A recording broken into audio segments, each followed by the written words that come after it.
하나님께서 오늘 우리에게 주시는 말씀은 고린도후서 5장 17절 말씀입니다. 고린도후서 5장 17절 신약성경 291면에 있습니다.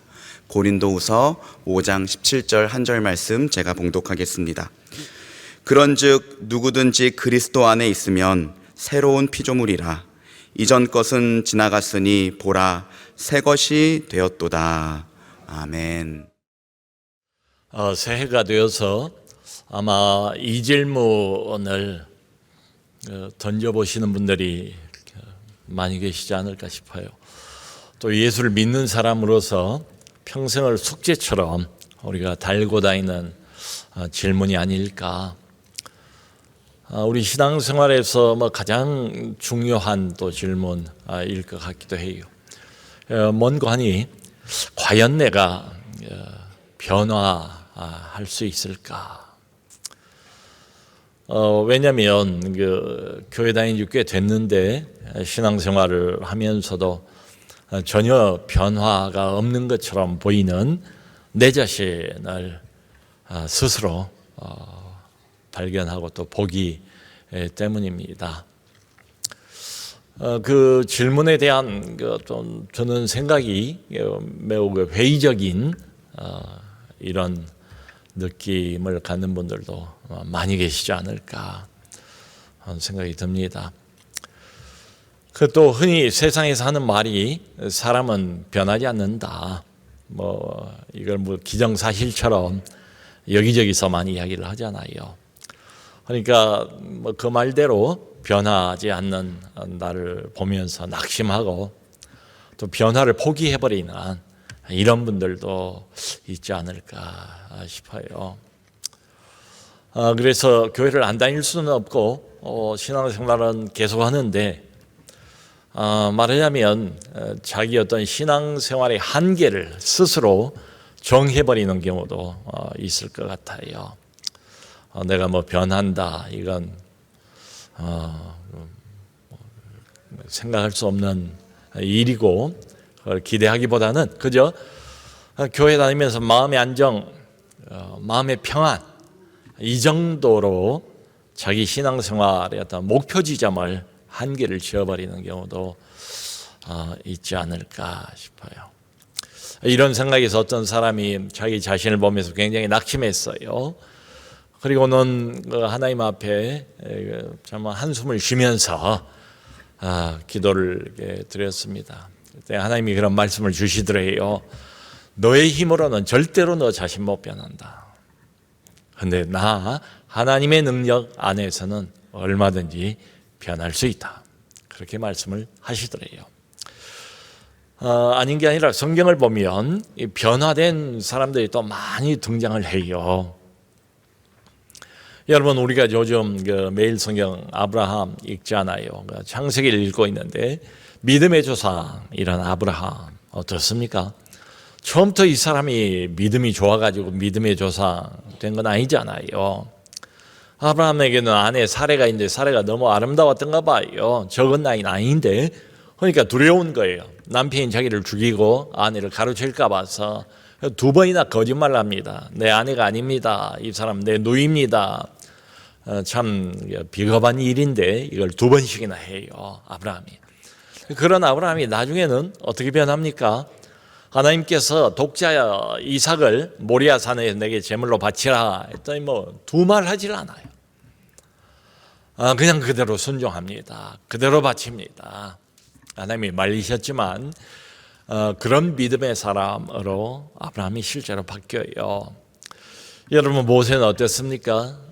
하나님이 모세를 부르시고 너를 통해서 내 백성을 애굽 땅에서 건져내겠다 했더니 모세가 5번이나 거절을 해요. 나는 못합니다. 자신이 없습니다. 다른 사람을 부르세요. 그런데 이런 모세가 나중에는 변하지요. 이스라엘 백성들 그 불순종하고 목이 곧은 그 백성들을 40년 동안 광야에서 끌고 가는 영적인 위대한 리더로 변합니다. 신약을 보면 삭개오라는 인물이 나오잖아요. 삭개오는 성경에 보면 세리장이라고 그랬어요. 당시 유대인들의 돈을 가로채서 로마에 바치고 나머지는 착복을 하는 유대인들이지만 매국노와 같은 사람들이 세리였습니다. 모두가 다 세리를 혐오해요. 그 중에서도 장이었대요. 돈만 알고 평생 돈만 모았던 사람인데 예수를 만납니다. 그리고 당장이 변해요. 내가 가지고 있는 재산의 절반을 가난한 자들에게 나눠주겠습니다. 변해요. 여러분, 우리 주변에도 교회 다니고 신앙생활을 하면서 예수 믿고 변한 사람들이 없는 게 아니에요. 있잖아요, 주변에. 근데 본인들 스스로는 오히려 잘 몰라요. 주변에서 보면 이 사람 분명히 변했어요. 근데 그 변화가 겉으로 크게 드러나지를 않고 그러다 보니까 이제 잘 인식을 못하는 거지요. 근데 그 사람의 이제 뭐 외적인 행동도 있지만 분명하고 확실한 증거가 있어요. 변화의 증거, 내적인 증거가 있습니다. 예전하고는 달라요. 변한 거예요. 예전에는 죄를 지어도 괜찮았는데 습관처럼 죄를 지으며 살았어요. 근데 이제 죄를 지으면 이상하게도 마음이 계속 불편해요. 뭘 먹고 체한 것처럼 마음이 계속 불편하다고요. 또 지금은 하나님을 이렇게 좀 멀리 떨어지면 하나님하고 마음이 불안해져요. 뭐 좀 세상적으로 재미있는 일 하고 이러면 예전에는 까맣게 잊어버리고 하나님 생각도 안 나고 이랬는데 아무리 뭐 세상적으로 재미있고 뭐 이런 일을 해도 하나님하고 멀리 떨어지면 이상하게 마음이 불안하고 공허하고 그래요. 변하지요. 또 예전 같으면 뭐 무슨 문제 나를 이렇게 보호하고 변호하고 변명하고 뭐 자기 합리화 그런 사람이었는데 그러면서도 이상하게 마음 깊은 곳에 양심, 신앙 양심이 이렇게 쿡쿡 찌르는 것을 경험을 해요. 이런 것들이 이제 변합니다. 여러분, 성경은 우리 변화에 관해서 뭐 느낌의 변화를 이야기하지는 않아요. 그런 말은 없어요. 느낌의 변화를 이야기하지도 않고 또 그 성격의 변화를 말하지도 않아요. 성경에서는 대신에 신분의 변화를 이야기를 합니다. 이것으로부터 모든 변화가 다 시작이 돼요. 변화의 출발점이에요. 변화의 근거예요. 신분이 바뀌었대요. 우리가 그게 오늘 본문 고린도후서 5장 17절입니다. 그런즉 누구든지 예외는 없습니다. 누구든지 그리스도 안에 있으며 이렇게 말해요. 그리스도 안에 있다. 위치의 변화예요. 이 말을 가만히 생각해 보면 전에는 그리스도 밖에 있었대요. 그리스도하고 상관이 없는 사람이었대요. 근데 위치의 변화가 왔대요. 그리스도 안으로 이동을 했대요. 그래서 그리스도 안에 있으면 이게 변화의 근거입니다. 이게 변화의 출발점이에요. 이게 가장 중요해요. 그러니까 하나님이 말씀하신 변화는 이런 겁니다. 내가 올해 2026년도에는 꼭 바뀌어야지, 변화해야지 크게 결심을 한다고 해서 변화가 오는 게 아니다, 이런 소리예요. 변화는 그렇게 시작되는 게 아니래요. 그것보다 내가 누구 소속인가, 내가 어디에 소속되어 있는 사람인가, 그리스도 소속이다, 그리스도 안에 있다, 이 소속의 변화를 이야기를 해요. 여러분, 근데 이 변화가 그리스도 안에 있다, 소속이 변화됐다, 영적인 위치가 바뀌었다, 어둠에서 빛으로, 빛의 소속으로 우리가 바뀌었다, 이게 변화의 출발점이고 근거예요. 근데 이게 교회를 몇 년 다녔는가, 교회 다닌 경력, 이거하고 아무 상관이 없어요. 또 교회 안에서 무슨 직분을 갖고 있냐, 집사냐, 장로냐, 권사냐, 목사냐, 이거하고도 아무 상관이 없어요. 또 우리가 봉사를 이것도 하고 저것도 하고 주일날 열심히 봉사를 합니다. 다 귀한 일이지만 이 모든 것들이 이 변화 자체하고는 아무 상관이 없어요. 이 모든 것들이 귀하지만 다 변화의 결과들일 뿐이지 변화 그 자체하고는 상관이 없어요. 그러니까 그리스도 안에 있으면 이건 우리가 한 일이 아니에요. 하나님이 하신 일이에요. 그리스도 안에 있다 하는 이 말은 내가 그리스도하고 연합이 됐다, 하나가 됐다, 이 말하고 똑같아요. 그러니까 그리스도 안에 있다, 소속이 변화가 됐다, 이 말은 관계의 변화를 말합니다. 그리스도와 나와의 관계, 하나님과 나와의 관계, 그리스도와 내가 전에는 동떨어져 있었는데 이제는 하나가 됐다, 연합이 됐다. 관계의 변화, 그리스도 안에 있다. 소속의 변화, 관계의 변화를 성경은 말해요. 여러분, 그 우리나라에도 이제 어린 나이에 부모님들 이렇게 떠나서 보호시설로 오는 아이들이 있어요. 근데 이 아이들이 이제 불안하지요. 엄마 아빠가 없으니까. 그러다 이제 입양이 됩니다. 어느 그 가정에 입양이 돼요. 그러면 가족이 생기잖아요. 그러면 돌아갈 집이 있고 이를테면, 그리고 이제 가족, 소속이 될 가족이 있단 말이에요. 이러면 이 어린아이들이긴 하지만 아이들의 불안 행동이 서서히 멈춰지게 된다는 거예요. 소속이 중요하다는 거죠. 또 우리나라에서 이미 그 외국인 이민자들이 벌써 250만 된다고 그러잖아요. 참 남의 나라에서 살면 우리도 외국 살아보면 덜 그 비자 문제 이게 불안하잖아요. 근데 어찌하다가 시민권을 얻었어요. 한국 국적을 얻었어요. 그러면 추방당할까에 대한 불안이, 그 두려움이 다 사라져 버립니다.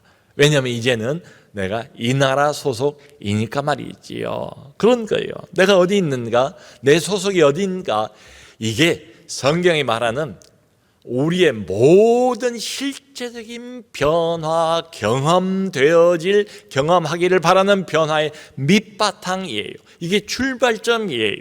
이게 변화의 근거예요. 그러니까 우리는 매일 내가 어디 소속인가를 좀 일부러라도 자기에게 기억시킬 필요가 있어요. 아침마다 출근할 때 예를 들어서 오늘도 나의 모든 삶은 바로 이 소속, 그리스도 안에 있다. 내가 그리스도에게 소속되어 있다. 여기서부터 나오는 것이다. 오늘 나의 모든 행동, 나의 모든 결정, 나의 모든 선택은 내가 그리스도 소속이라는 이 소속으로부터 우러나오는 것이다. 요걸 자기에게 좀 일부러라도 기억시킬 필요가 있습니다. 제가 예수를 믿지만은 이런저런 유혹이 많잖아요. 그러니까 그 유혹이 올 때마다 이 유혹하고 막 씨름을 하면서 내가 이러면 안 되는데 하면 안 되는데 그런 것 이전에 이렇게 이제 생각을 바꿔보는 거죠. 그래, 유혹아, 내 스스로에게 묻는다. 유혹 앞에서 난 누구 소속인가?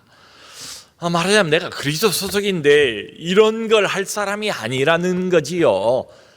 내가 누구에게 소속되어 있는가? 이걸 자기에게 좀 일부러라도 좀 기억을 시킬 필요가 있어요.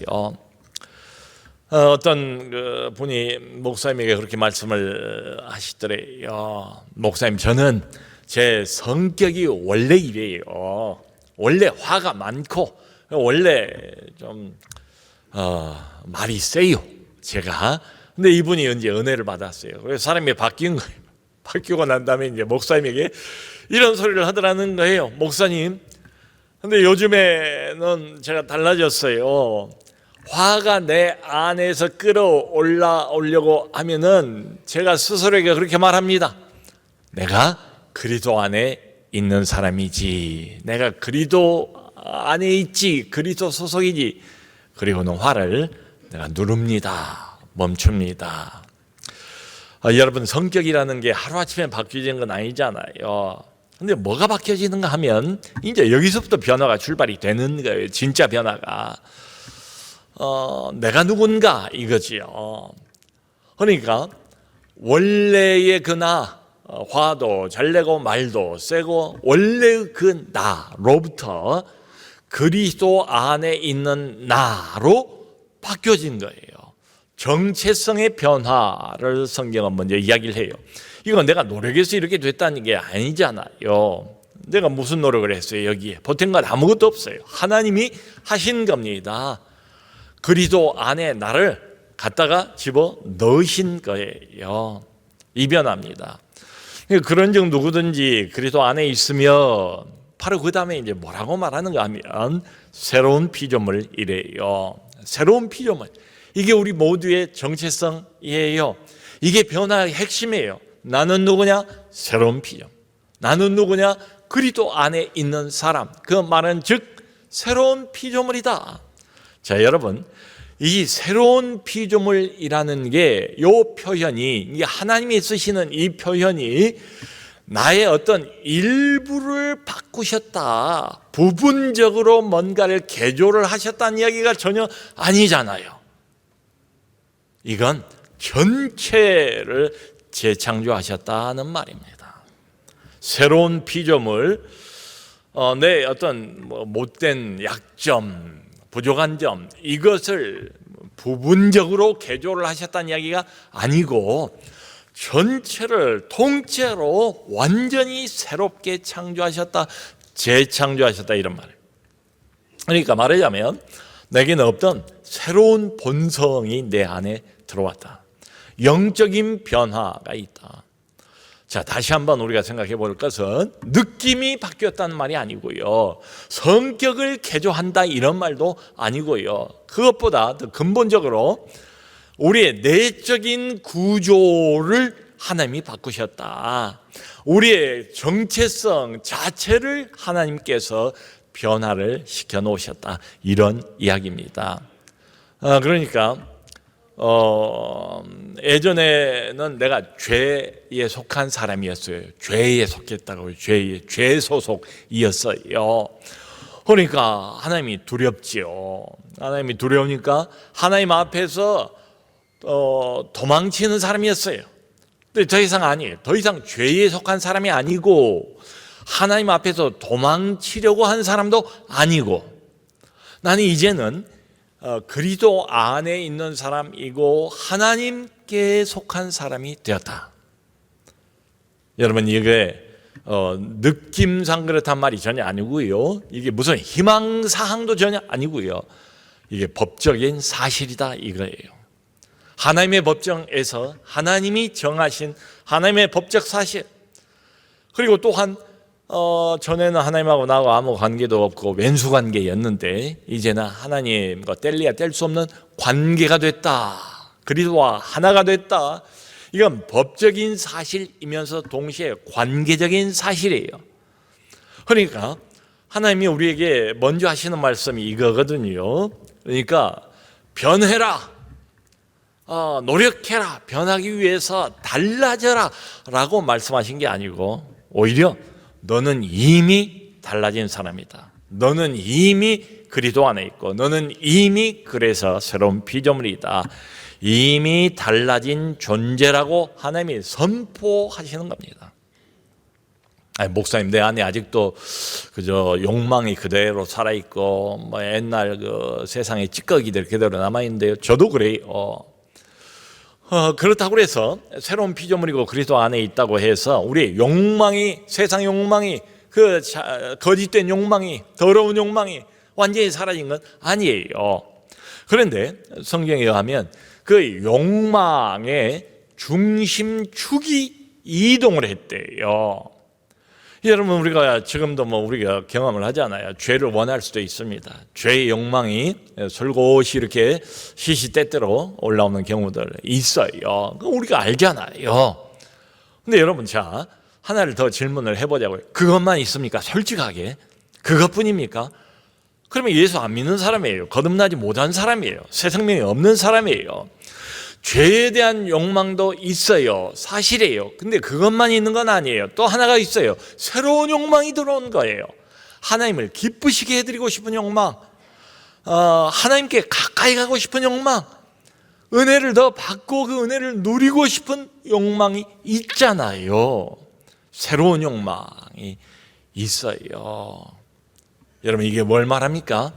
이전의 내가 아니는 거예요. 새로운 욕망이 함께 있는 거예요. 그러니까 우리 안에 늘 갈등이 있을 수밖에 없습니다. 세상적인 욕망도 있고 아직도. 그런데 동시에 새로운 욕망, 하나님이 지어놓으신 새로운 피조물이 갖고 있는 자연스러운 새로운 영적인 욕망이 우리 안에 있다고요. 그러니까 갈등이 생기죠. 부딪힐 수밖에 없죠. 여러분, 그런데 이게 결코 이상한 일이 아니고 이게 정상이고요. 이게 뭐 한 걸음 더 나가서 바람직한 일이에요. 좋은 일이에요. 아무런 갈등이 없다. 그건 곤란해요.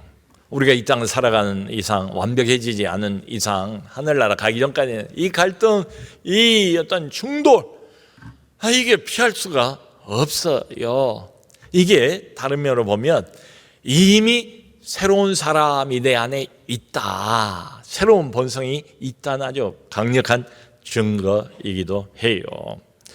그러니까 예전 같으면은 죄 지으면 뭐 하나님 보기 싫잖아요. 두렵지 않아요. 하나님으로부터 좀 더 멀리 도망가고 싶지 않아요. 죄 지었으니까. 아담처럼 말이죠. 자, 그런데 어떻습니까? 정말 그렇습니까? 죄 한 번 짓고 약해서 넘어졌어요. 시험에 빠졌어요. 그러면 하나님 정말 꼴도 보기도 싫고 하나님 그 그림자도 안 보이는 먼 데로 도망가고 싶습니까? 그러면 교회는 왜 나와요? 안 그러잖아요. 비록 실패했지만, 넘어졌지만, 실수했지만, 죄를 지었지만 지금은 누구예요? 하나님이 아버지잖아요. 실수했지만 실수한 그대로 아버지께로 다시 돌아가고 싶은 그런 마음이 실제로 있어요. 아버지하고의 그 관계가 내 죄로 인해서 잠깐 느슨해졌지만 그 관계를 다시 회복하고 싶은 이런 마음이 있지요. 여러분, 우리가 새로운 피조물이 되었다고 해서 즉시로 그냥 거룩해지는 것은 아니에요. 그렇잖아요. 그런데 삶의 방향이 바뀌죠. 예전 같으면 뭐 끝모를 어둠의 심연 속으로 죄에 끌려 들어갔을 거예요. 근데 지금은 그렇지 않아요. 다시 실패한 이대로, 이 모습 이대로 회개하고 눈물 흘리고 용서를 빌고 하나님께로 돌아가고 싶은 그런 거룩한 욕망이 있잖아요. 왜 그래요? 우리 안에 새로운 본성이 있어요. 새로운 피조물로 이미 지음을 받았기 때문에 그래요. 삶의 방향이 바뀌어진 거예요. 여러분, 그러니까 나 자신에 관해서 성경대로 본다면 완성된 건 아니에요. 우리가 다 알잖아요. 완성된 건 아니지만 동시에 예전의 나도 아니에요. 이게 우리에 관한 사실이에요. 누가 우리 안에서 완성됐다 이럴 사람이 어디가 있겠어요? 그 하늘나라 갈 때까지 완성은 없어요. 계속 전진하고 바뀌어져 갈 뿐이죠. 그런데 내가 넘어지고 실수하고 죄짓고 이렇다고 해서 예수 믿기 전에 하나님 몰랐을 그때의 나하고 같은 거, 그건 또 아니에요. 이전의 나는 아니에요. 새로운 피조물이에요. 위치는 분명해요. 그리스도 안에 있어요. 여러분, 가끔 가다가 이제 어떤 장기를 이식받는 경우가 있잖아요. 큰 수술 아닙니까? 근데 새로운 장기, 남의 장기예요. 이게 이제 내 안으로 들어오는 거지요. 대신에 이제 이 사람이 살아나잖아요. 근데 새로운 장기를 이식을 받으면 그게 적응을 하는데 굉장한 진통, 어려움, 부작용, 그 과정이 있어요. 이게 적응을 하는데 새 생명도 비슷해요. 이미 하나님께서 내 안에 하늘의 생명, 새로운 생명 집어넣으셨어요. 이게 자리를 잡는데 이게 진통, 고통, 과정이 필요해요. 그런데 결국은 새 생명을 중심으로 해서 우리의 삶이 재정렬하게 될 겁니다. 중독을 회복하는 것도 비슷해요. 중독에 빠졌다 그걸 회복하는데 이게 금방 되겠어요? 안 되지요. 상당한 시간이 걸려요. 진통의 과정을 겪어요. 그런데 어떤 사람이 중독에서 이게 회복이 본격적으로 이제 되겠구나라고 이게 좀 회복의 신호탄 알 수 있는 말은 이런 말입니다. 유혹이 오는데 이전과는 다릅니다. 내 안에 퍼뜩 드는 생각이 나는 이전에 그런 사람이 아니야. 나는 이전에 그런 사람, 알코올에, 마약에, 약물에, 도박에 깊이 빠지고 헤어나오질 못하던 그런 사람이 아니야. 나는 누군가 이전에 그런 사람이 더 이상은 아니야 라는 생각이 먼저 듭니다. 그 말이 나올 때 본격적인 회복이 시작이 되는 겁니다. 그러니까 우리에게 문제가 다 사라진 건 아니에요. 그런데 나 자신을 바라보는 정체성의 변화가 오는 거예요. 내가 누군가, 내가 이전에 그런 사람 아니지. 한두 번 내 약점 때문에, 죄 때문에 넘어졌고, 한두 번 불순종하고 시험에 빠졌지만, 그러나 이전에 그 사람은 아니지. 하나님의 자녀지. 하나님이 내 아버지지. 그리스도 안에 있지. 나는 새로운 피조물이지. 어떤 자매가 늘 자기를 자책을 했대요. 엄마로서 나는 못된 엄마다. 뭐 이런 생각 때문에 완벽하지 못한 엄마다. 이런 생각 때문에 늘 자책을 하는 엄마가 있었어요. 근데 이분이 복음을 깊이 깨달았어요. 그리고 달라진 거예요. 더 이상 완벽한 엄마가 되려고 하는 대신에 은혜로 사는 엄마가 되겠다고 결심을 한 거예요. 기준을 바꾼 거예요. 완벽할 수 있겠어요? 얼마나 피곤해요? 많이 넘어지지요? 근데 더 이상 완벽해지려고 하는 게 아니라 날마다 은혜로 사는 엄마가 되겠다. 기준을 바꾸면서 해방이 된 거예요. 여러분 여기 성경을 보면 그런즉 누구든지 그리스도 안에 있으면 새로운 피조물이라 한 다음에 이전 것은 지나갔으니 보라 새 것이 되었도다 라고 선포를 해요. 이전 것은 지나갔으니 보라 새 것이 되었도다. 여기 이전 것은 뭔가 하면은 과거의 생활 방식입니다. 내가 하나님 몰랐을 때 어둠 속에 잠겨 있었을 그때에 죄만 짓고 살았을 그때에 나의 옛 생활 방식, 그게 이전 거예요. 그냥 세상 욕망만 따라서 살았습니다. 이전에 사람들을 봐도 그 사람이 가지고 있는 외적인 조건만 늘 따졌던 사람이었습니다. 그리고 끊임없이 다른 사람과 나를 비교만 하면서 살았던 사람이었습니다. 그게 이전 거예요. 그 이전 게 다 지나갔대요. 목사님 안 지나갔는데요. 그런 분들도 많이 있을 거예요. 근데 이전 것은 지나갔다고 그랬는데 이 지나갔다는 말이 과거의 그런 삶, 과거의 그런 생활이 다 완벽하게 끝났다 하는 말이 아니에요. 주인이 바뀌었다 하는 말입니다. 주인이 바뀌었다. 우리 안에 알잖아요. 아직도 그런 게 남아있다는 걸. 근데 이런 것들이 적어도 내 삶을 지배하는 주인은 더 이상 아니다. 주인이 바뀌었다. 이런 말이에요. 어떤 사람이 오랫동안 누적된 분노 때문에 몸도 마음도 다 무너져 버렸어요. 근데 정작 나에게 이렇게 피해를 입힌 가해자는 바뀔 생각이 없어요. 전혀 변하지 않는 겁니다. 근데 그 사람에 대한 미움, 증오, 이런 게 켜켜이 쌓이니까 견딜 수 없고 몸도 마음도 다 무너져 버린 이런 상태입니다. 근데 그러다가 이 사람이 은혜를 받고 참 복음 안에서 결단을 한 거예요. 그 사람을 용서하기로. 그 사람을 억지로 이게 됩니까? 하나님의 도우심과 성령의 도우심이 있는 거죠. 하나님은 내 결심을, 내 의지를 중요하게 생각을 하시잖아요. 그래서 정말로 결심을 하고 그 사람을 용서하기로, 그리고 해방이 됐어요. 놓여난 거예요. 그 증오와 미움에서. 그러니까 이전 것은 분노, 증오, 미움 지나간 거예요. 결박에서 풀려난 거예요. 증오의 결박, 증오의 감옥에서.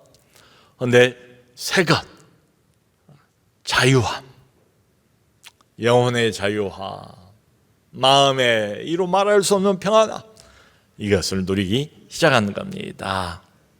주인이 바뀐 거예요. 여러분, 이런 사람이 있습니다. 어떤 작은 문제는 안 그러겠지만 큰 문제, 큰 갈등이 오면 모든 연락을 두절해버려요. 그리고 잠적해버립니다. 도망쳐버리는 거예요. 그 문제로부터 회피하는 겁니다. 이게 이 사람의 문제 해결 방식이에요. 가족하고도 뭐 연결이 안 돼요. 연락이 안 돼요. 며칠 동안 어디가 있는지. 그리고 나중에 나타나는 거예요. 자기가 이제 더 이상 견딜 수 없으니까 이제 그런 거지요. 근데 이 사람이 은혜를 받은 겁니다. 그리고 변화가 온 거예요. 그 문제를 해결하기 위해서 안 하던 행동을 하는 겁니다. 자기가 전화를 일부러 해서 문제를 해결하려고 노력을 한 거예요. 이분이 목사님을 만나서 하는 이야기가 목사님 정말 결코 쉬운 일은 아닙니다. 이전에 나 같으면 벌써 진작에 도망가 버렸을 겁니다. 근데 나도 이 문제를 내가 스스로 해결하려고 화해하려고 나서는 내 모습을 보면서 나도 신기할 정도입니다. 내가 낯설게 느껴질 정도입니다 라고 이야기를 했어요. 자, 성도 여러분, 이분이 이렇게 바뀐 게 갑자기 성격이 바뀌었을까요? 아니면 갑자기 무슨 화해의 기술을 익혀서 이런 것일까요? 이것도 저것도 아닙니다. 딱 한 거예요. 주인이 바뀐 거예요. 그걸 인식을 한 거예요. 내가 누군가, 내가 이럴 사람이 아니지 않은가, 내 주인은 그리스도 아닌가, 하나님 아닌가, 나는 예수 그리스도 안에 소속된 사람 아닌가, 나는 새로운 피조물 아닌가. 자기 정체성에 대한 인식, 자기 주인이 누군가에 대한 분명한 인식, 이게 이 사람을 바꾼 겁니다. 그러니까 성경은, 하나님은 우리 보고 열심히 노력해봐, 그러면 바뀌어질 수 있을 거야, 변화가 가능할까, 그렇게 말씀하신 적이 없어요. 물론 성경에 보면 이렇게 해라 저렇게 해라, 이거 하지 말라 저거 하지 말라 많이 나오잖아요. 이건 모두가 다 이렇게 하면은 변화가 있을 거야, 그 소리가 아닙니다. 당신은 이미 그리스도 안에 있고 당신은 이미 하나님이 만들어 놓으신 재창조하신 새로운 피조물입니다. 그러므로 거기에 걸맞게 이렇게 하세요 저렇게 하지 마세요, 그 소리예요. 모든 변화의 기본 출발점 근거는 다 고린도서 5장 17절입니다. 우리는 이미 변화된 사람이에요. 신분이 변화된 사람들이에요. 여기서부터 출발을 하는 겁니다. 그러니까 이건 우리가 한 일이 아니고 내가 뭐 노력한다고 이게 이렇게 되는 일도 전혀 아닙니다. 하나님이 하신 일이에요. 그러니까 하나님이 이미 우리 안에 재창조를 하셨다는 거예요. 이미 새로운 피조물을, 새로운 본성을 우리 안에 집어 넣으셨다는 거예요. 이미 하나님께서 죄로 더러워진 우리를 머리끝에서 발끝까지 깨끗하게 그냥 박박 때를 문질러서 모든 때를 다 벗겨내고 완전히 새로운 거듭난 재창조물로 만드셨다. 그러므로 너는 앞으로 거기에 걸맞게 깨끗한 옷을 입고 살아라, 그 소리입니다. 자, 하나님이 내가 너를 이렇게 깨끗하게 목욕시켜 놓았는데 왜 옛날 그 더러운 세상 누더기를 목욕한 네가 또 꺼내서 일부러 입으려고 하느냐? 이미 목욕한 사람, 깨끗한 사람, 거듭난 사람, 그리스도 안에 있는 사람, 새로운 피조물이 되었으니까 거기에 걸맞게 새 옷을 입으며 살아라, 그런 이야기예요. 그러므로 사랑하는 성도 여러분, 우리가 변화에 관해서 늘 놓치지 말고 먼저 질문해야 될 것은 바로 이겁니다. 내가 누구 소속인가? 넘어졌어요. 내 약점 우리가 알지요. 시험 빠졌어요. 근데 그때라도 그걸 물어봐야 돼요. 내가 누구 소속인가? 내가 이러고 있을 사람인가? 내가 여전히 그리스도 소속 아닌가? 내가 여전히 새로운 피조물 아닌가? 하나님의 영광스러운 자녀 아닌가? 그 새로운 정체성에 대한 인식, 이게 대단히 중요합니다. 우리는 별 수 없습니다. 저도 그렇고 여러분들도 여기서 저기서 넘어져요. 우리 약점 때문에. 약점이나 흠이나 이게 완전히 사라진 건 아니에요. 그런데 기억할 것은 그게 결코 우리의 주인 될 수는 없습니다. 더 이상은. 다른 건 모르겠어요. 근데 이건 분명히 우리가 붙잡아야 돼요. 내가 누군가, 언제나 매일 그렇게 하면 좋을 것 같아요. 넘어질 때마다, 유혹이 올 때마다 자기의 정체성을 자꾸 확인을 해보는 거지요. 스스로 확인을 시키는 거지요. 나는 하늘이 두 쪽 나도, 땅이 갈라져도, 누가 뭐라고 해도 자기가 자기를 어떤 느낌으로 바라보는가, 거기에도 이게 사로잡히면 안 돼요. 하나님의 말씀, 요걸 붙잡아야 합니다. 누가 뭐라고 해도 나는 그리스도 안에서 새 사람이다. 이 분명한 사실을 굳게 붙들고 믿음으로 나가는 우리 모두 될 수 있기를 주 예수 그리스도의 이름으로 축원합니다.